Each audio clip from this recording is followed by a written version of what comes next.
Good morning students. इस lecture में हम बात करेंगे कॉन्फॉर्मेंस। कॉन्फॉर्मेंस मतलब होता है अनुसंगता, या फिर आप कह सकते हैं कि किसी की पुष्टि करना, प्रूफ देना, ठीक है, या फिर किसी के अनुकूल होना, ठीक है, या फिर किसी के रिगार्डिंग, ठीक है। तो अभी इस वर्ड को प्रॉपर समझेंगे। जैसे हम बात करते हैं हम मटेरियल ऑर्डर के बारे में, तो हमको पता है कि एग्जांपल लेते हैं आयरन का, तो आपको पता है कि आयरन जो मिलकर बना है उसके अंदर आयरन के क्या क्रिस्टल्स होंगे, आयरन के क्या होंगे, एटम्स होंगे, ठीक है।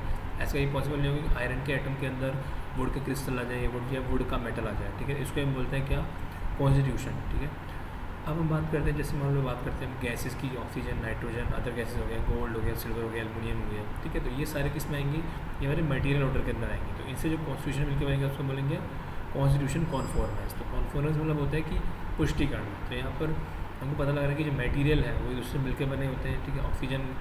ऑक्सीजन और हाइड्रोजन, इससे मिलकर क्या बनता है, पानी बनता है, ठीक है। तो ये सब किसके आएगा, ये मटेरियल ऑर्डर के अंदर आएगा, ठीक है। तो ये जो एग्जांपल है किसका है, दिस एग्जांपल ऑफ कॉन्स्टिट्यूशन कॉन्फॉर्मेंस। ऐसे हम बात करते हैं किसकी, प्लांट और बायो ऑर्डर की। जैसे हम इसमें एग्जांपल लिख सकते हैं कि मान लो कि यहाँ पे एक नीम का एग्जांपल लेते हैं, नीम, ठीक है। नीम का पेड़ होता है, तो नीम के बीज से नीम का ही पेड़ उगेगा। ऐसा तो है नहीं कि नीम के बीज से आम का पेड़ उग जाएगा, या नीम के बीज से पीपल का पेड़ उग जाएगा, या फिर नीम के पत्तों से, नीम के पत्तों से जो नीम के रूट के अंदर चीज़ें हैं, या फिर जो नीम के पत्ते हैं, ठीक है, वो किसको डिस्क्राइब करेंगे, वो नीम को डिस्क्राइब करेंगे। या फिर नीम का कोई भी पौधा होगा, नीम का कोई प्लांट होगा, नीम का कोई फ्रूट होगा, वो सब क्या डिस्क्राइब करेगा, वो नीम की विशेषताओं को क्या डिस्क्राइब करेगा कि नीम क्या होता है, कड़वा होता है, फोड़े फुंसी ठीक करता है, ठीक है। तो ये कैसे हो गई, ये हमारी प्लांट या बायो ऑर्डर क्या होगी, कॉन्फॉर्मेंस होगी। फिर हम बात करते हैं इसमें एनिमल ऑर्डर। तो एनिमल ऑर्डर में क्या होगा, जैसे हम बताएं कि एक जो काऊ है वो हमेशा काऊ को दिखाई देती है, और जो डॉग है हमेशा डॉग पे दिखाई देगा, ठीक है। तो एनिमल कन्फॉर्मेंस मतलब क्या हो गया, अब ऐसा तो पॉसिबल नहीं है कि हम अब किसी काऊ को देख रहे हैं, किसी डॉग को देख रहे हैं, तो काऊ को देखने के बाद ऐसे बोल रहे हैं कि ये डॉग का बेबी है, ये डॉग को देखने के बाद हम बोल रहे हैं काऊ का बेबी है। ऐसा पॉसिबल नहीं है, क्योंकि हर काऊ है दूसरे काऊ के समान दिखती है, ठीक है, और हर डॉग है वो दूसरे डॉग के समान दिखता है। ऐसा पॉसिबल नहीं है कि डॉग जो है वो हाथी के समान दिख रहा है या हाथी डॉग के समान दिख रहा है, ठीक है ना। उनका बिहेवियर हो गया, उनका जब ब्लड हो गया, ठीक है, जिससे वो बिलोंग करते हैं, उसके अकॉर्डिंग वो क्या शो करता है, वो उनकी ब्रीड कॉन्फॉर्मेंस को शो करता है, ठीक है। ऐसे हम बात करते हैं ह्यूमन ऑर्डर की, ठीक है। तो इसके अंदर क्या बताया गया, इसमें बताया गया कि जो हमारे संस्कार हैं, हमारे संस्कार ही हैं जो हमारी चीज़ क्या शो करते हैं, हमारी नॉलेज ही है जो क्या शो करता है, हमारे संस्कार कॉन्फॉर्मेंस को शो करता है। क्योंकि अगर हमारे में संस्कार नहीं हो, हमारे में थॉट प्रोसेस नहीं हो, हमारे में डिज़ायरिंग प्रोसेस नहीं है, तो हम कैसे हो जाएंगे, हम एक एनिमल की तरह बिहेव करेंगे, सोशल एनिमल जिसको बोला जाता है, ठीक है। लेकिन हमारे पास क्या है, हमारे पास ज्ञान है, हमारे पास नॉलेज है, हमारे पास संस्कार है, तो हम क्या शो कर रहे हैं, ये शो करते हैं कि ये क्या है, संस्कार अवस्था है, फिर संस्कार कॉन्फॉर्मेंस है, ठीक है। अब इसके बाद बात करते हैं हारमोनी के बारे में कि हारमोनी जो एग्जिस्टेंस है, ठीक है, उसको किस तरीके से समझा जाए, ठीक है। तो इसमें एग्जांपल दिया हुआ है कि जैसे यहाँ पे एक स्मॉल ब्लेड, मतलब एक हेयर जो होता है, हमारा बाल होता है, उसके बाल का स्मॉल ब्लेड से लेकर बड़े प्लानट तक, ये क्या है, सब कुछ सारी ये चीज़ें किसी में लिमिटेड के अंदर है, हर जगह से क्या है, बाउंडेड है, ठीक है। इसका मतलब क्या हो गया कि ये क्या है, सब कुछ काउंटेबल है, चाहे एनिमल्स हो गया, चाहे ह्यूमन बींग्स हो गए, चाहे लम्प्स ऑफ मैटर हो गए, ये सब क्या है, काउंटेबल है। लेकिन एक चीज़ और है, वो है स्पेस, जो कि बिल्कुल भी क्या है, अनकाउंटेबल है, वी कांट सी दैट। वो एग्जिस्ट करता है लेकिन हम देख नहीं सकते। जैसे मान लो दो हाथ के बीच का स्पेस है, क्या बोलते हैं उसको, स्पेस है, ठीक है। तो we can't touch it, we can't smell it, but it exist, ठीक है ना, we can see through it, ठीक है ना। But the fact is because we cannot touch it or see it as we would see a unit like our body, our friends, or a piece of rock does not mean it does not exist. Space exists everywhere. Space जो है वो हर जगह क्या करता है, exist करता है, ठीक है ना। अब इसमें बताया हुआ है कुछ तरीकों से कोएग्जिस्टेंस को डिफाइन किया हुआ है अलग अलग तरीकों में, कैसे कैसे। सबसे पहले कोएग्जिस्टेंस के मतलब क्या होगा, to exist together and to exist in mutual tolerance. Second बताया गया यहाँ पर to learn and to recognise and live with difference. Third बताया गया है to have a relationship between person और group in which none of the parties is trying to destroy each other, ठीक है। तो ये कुछ क्या है, ये कोएग्जिस्टेंस को डिफाइन करने के अलग अलग क्या है, डेफिनेशंस हैं। इसके बाद हम बात करते हैं इसके अंदर की जो नेचर है और स्पेस है, जो नेचर है और स्पेस है उसमें क्या डिफरेंस है। तो नेचर की बात करते हैं, तो नेचर क्या है, कलेक्शन ऑफ यूनिट्स होता है, स्पेस क्या है, एपिटी होता है। नेचर में चीज़ें होती हैं वो लिमिटेड होती हैं, स्पेस में क्या होती है, अनलिमिटेड होती है। नेचर इज़ एक्टिव और स्पेस इज़ नो एक्टिविटी, कोई भी एक्टिविटी नहीं। नेचर में क्या होता है, एनर्जाइज्ड होता है, मतलब एनर्जी का क्या होता है, ट्रांसमिशन होता रहता है। स्पेस में क्या है, इक्विलिब्रियम एनर्जी, मतलब इक्विलिब्रियम रहता है, एनर्जी संतुलन रहता है, ठीक है। उसका स्पेस जो नेचर होता है वो सेल्फ ऑर्गेनाइज होता है, ठीक है, और स्पेस में क्या होता है, सेल्फ ऑर्गेनाइज अवेलेबल होता है। उसके बाद जो नेचर होता है वो यूनिट्स में बना होता है, ठीक है, और जो स्पेस होता है ऑल परवेजिव हर जगह व्याप्त होता है, ठीक है। एविडेंस विद डाइवर्सिटी क्या होता है, नेचर होता है, लेकिन स्पेस क्या होता है, हर जगह व्याप्त होता है, ठीक है। तो यही बताया गया है इसके अंदर।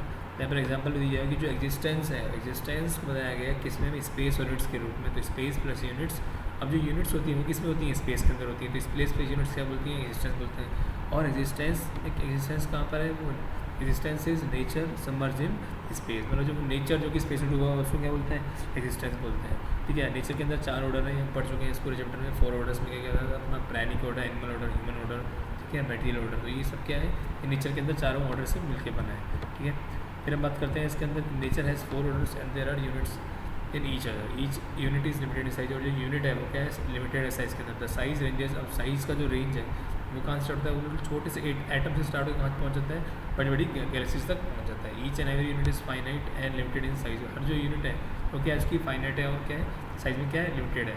Beat the smallest particle of the, चाहे वो छोटा से छोटा पार्टिकल हो, चाहे बड़ी से बड़ी क्या हो, गैलेक्सीज हो। गैलेक्सी मतलब आकाश गंगा है। Space on the other hand is unlimited. जो स्पेस होता है वो क्या होता है, अनलिमिटेड होता है। Space has no size unlike unit, space का कोई साइज़ नहीं होता, ये बिल्कुल बाउंडेड नहीं होता। सो देयर इज नो, ना ही कोई बिगनिंग है ना ही कोई इसका एंड होता है। फिर जैसे एग्जाम्पल लेते हैं, मान लो आप एग्जाम्पल लेते हो बुक का, तो आपको पता है कि ये इस पेज से स्टार्ट हो रही है, यहाँ पे ख़त्म हो रही है, फिर इतने इसके अंदर पेजेस हैं, फिर इसकी लेंथ है, इतनी इसकी विड्थ है। ठीक है, लेकिन जब हम बात करते हैं स्पेस की, तो यहाँ पर स्पेस तक कोई चीज़ है ही नहीं। There is space behind us, inside us, between us and the look around. जहाँ भी देखते हैं वहाँ पे क्या स्पेस नजर आता है। ठीक है, चाहे वो बुक के बिटवीन हो, चाहे book between the book and the earth, book और अर्थ के बीच में, in the book, in every page of it, inside the page and beyond the earth, all the way till we can imagine, मतलब वहाँ तक है जहाँ तक हम इमेजिन कर सकते हैं।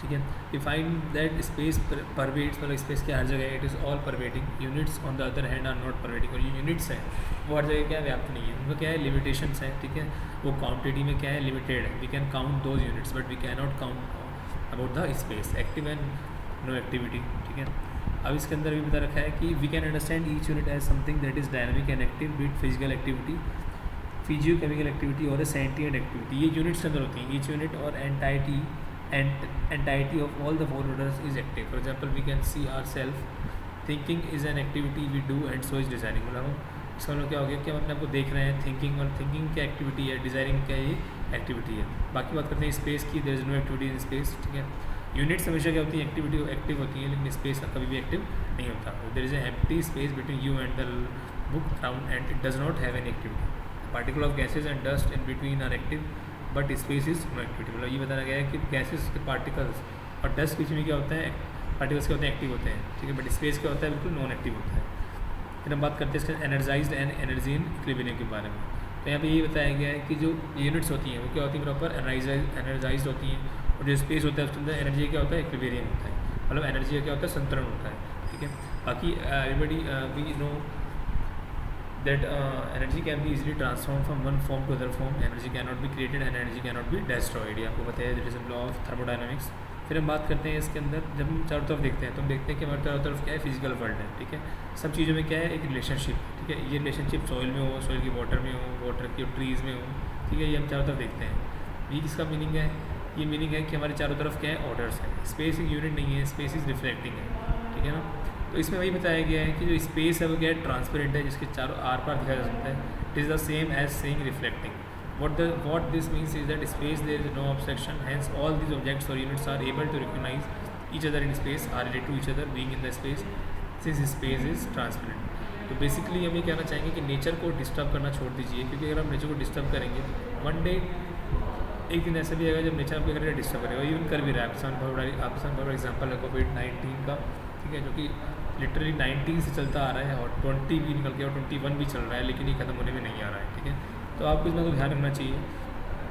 अगले लेक्चर में हम बात करेंगे कि सेल्फ ऑर्गेनाइजेशन क्या होता है और सेल्फ ऑर्गेनाइज का मतलब क्या होता है। ठीक है ना, तो उस तक के लिए आप टेक केयर, आप अच्छी से क्लास लेते रहिए। ठीक है, कोई भी डाउट है यू कैन आस्क मी, कोई दिक्कत नहीं है। ठीक है, बाकी सब्जेक्ट्स बहुत सिंपल है। बस आपसे यही बोलता हूँ कि जब भी अपने सेमेस्टर एग्जाम्स में जाएंगे तो उसके अंदर आपको बुलेट पॉइंट्स बनाना है। ठीक है, यूनिवर्सिटीज़ एग्जाम के अंदर आपको बुलेट पॉइंट्स आपको ब्लैक एंड ब्लू कलर का पेन यूज़ करना है, क्योंकि representation is very important in every theoretical subjects. Without representation you can't imagine that you have in get good marks. तो रिप्रेजेंटेशन अगर आपका अच्छा रहेगा तो आपके मार्क्स भी क्या आएंगे, अच्छे आएंगे। ठीक है, बाकी जब अपन रिवाइज करेंगे तो एक बार देख लेंगे अपन क्या क्या है। बाकी इस पूरे लेक्चर में स्पेस के बारे में बताया गया था, यूनिट के बारे में बताया गया था और इसको रिलेट किया गया था, डिफरेंस दिया गया था इसके बारे में कि क्या क्या एम्प्टी है, क्या क्या एक्टिव है, क्या क्या एनर्जाइज्ड है। ठीक है, क्या क्या सबमर्ज है, फिर कोएग्जिस्टेंस के बारे में बताया गया था। ठीक है, चलो मिलते हैं नेक्स्ट सेशन, तक के लिए टेक केयर, बाय बाय।